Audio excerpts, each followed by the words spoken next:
काही वेळेला तुमच्यासमोर एक चित्र वेगळं उभं राहतं. नशीब महाराजांच्या वेळेला सोशल मीडिया नव्हता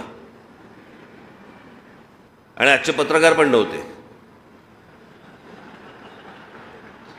नाही तर पत्रकार परिषदेमध्ये विचारलं असतं महाराजांना त्यांनी, महाराज जरा तो गनिमी कावा सांगता का काय होता तो.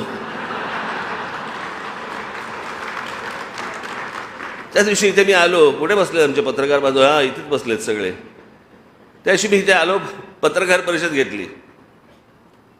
काय विचारावं एका माणसाने मला प्रश्न. मला बोलला, नरेंद्र मोदी आज सध्या महाराष्ट्रामध्ये फिरतायत, सभा घेत आहेत, तुम्हाला वाटतं ते लोकसभेसाठी घेत असतील. मी म्हटलं चला हे माझ्या लक्षातच नाही आलं, म्हटलं ते लोकसभेसाठी घेत असतील. म्हटलं विलक्षण, म्हटलं तू माझे डोळेच उघडलेस.